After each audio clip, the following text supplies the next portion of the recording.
Spanish Moore യുദ്ധപരമ്പരകൾക്കിടെ ദറോക്കയിൽ 1239 ഒരു അത്യപൂർവ അത്ഭുതം സംഭവിക്കുകയുണ്ടായി.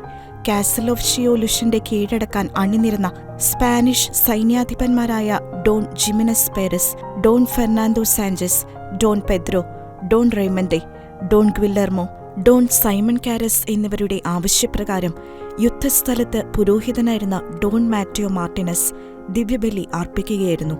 6 സൈന്യാധിപന്മാർക്കായി 6 തിരുവോസ്തികൾ വാഴ്ത്തി കൂദാശ ചെയ്ത വേളയിൽ മുന്നറിയിപ്പില്ലാതെ ശത്രുക്കളുടെ ആക്രമണം ഉണ്ടായി. ദിവ്യബലി നിർത്തിവെക്കാൻ നിർബന്ധിതനായ പുരോഹിതൻ ശത്രുക്കളുടെ കണ്ണിൽപ്പെടാതെ തിരുവോസ്തികൾ തുണിയിൽ പൊതിഞ്ഞ് ഒരു പാറയുടെ കീഴെ ഒളിപ്പിച്ചുവെച്ചു. സ്പാനിഷുകാർ യുദ്ധം ജയിക്കുകയും വിജയത്തിന് നന്ദി സൂചകമായി ഒളിപ്പിച്ചുവെച്ച തിരുവോസ്തികൾ വീണ്ടെടുക്കാനും സ്വീകരിക്കാനുമായി സ്ഥലത്ത് എത്തിച്ചേരുകയും ചെയ്തു. എന്നാൽ തിരുവോസ്തികളും അത് പൊതിഞ്ഞിരുന്ന അൾത്താരവിരിയും രക്തത്തിൽ കുതിർന്നിരിക്കുന്നതായാണ് അവർ കണ്ടത്.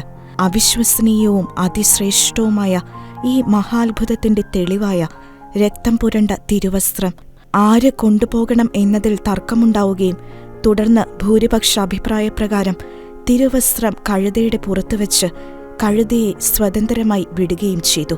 12 ദിവസം സഞ്ചരിച്ച് 200 മൈൽ ദൂരം പിന്നിട്ട ശേഷം കഴുത തളരുകയും ഡറോക്കയിലെ സെന്റ് മാർക്ക് ദേവാലയത്തിനു മുന്നിൽ വീഴുകയും ചെയ്തു. പ്രസ്തുത സ്ഥലത്ത് പരിശുദ്ധ മറിയത്തിന്റെ നാമധേയത്തിൽ ഒരു ദേവാലയം പണികഴിപ്പിക്കുകയും രക്തം പുരണ്ട തിരുവസ്ത്രം ഇവിടെ പ്രതിഷ്ഠിക്കുകയും ചെയ്തു.